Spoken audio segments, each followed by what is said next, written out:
The next video is the next and last installment for Noseweed. Well, Anthony and I just sat and stared at the floor.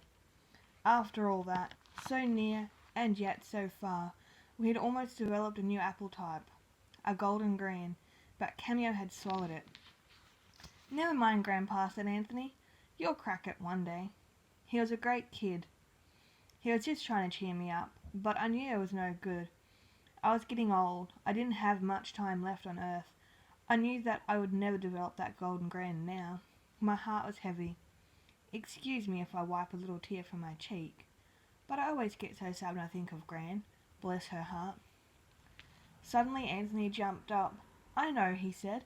"We'll do it again. Mix up muesli and cod liver oil and put it in our mouths. Another tree might grow." "You'd do that for me," I said, "even though you hate cod liver oil?" Anthony nodded. "We both will." He yelled, "One of us is bound to sprout." So that is what we did. I mixed up a new lot, and we sat there with our cheeks bulging. It was lovely, was that muesli and cod liver oil mix. Or that's what I thought.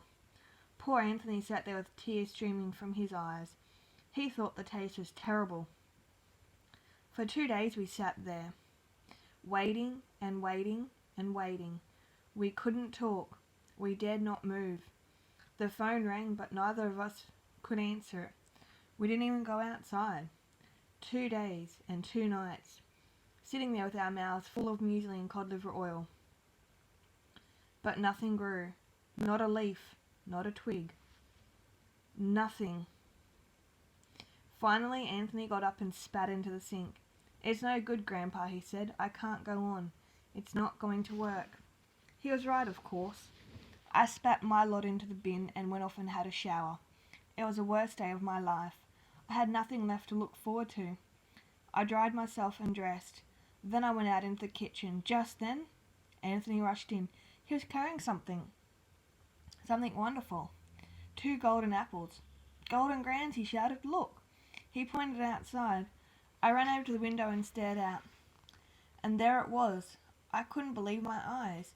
A magnificent apple tree growing in the backyard, covered in golden greens.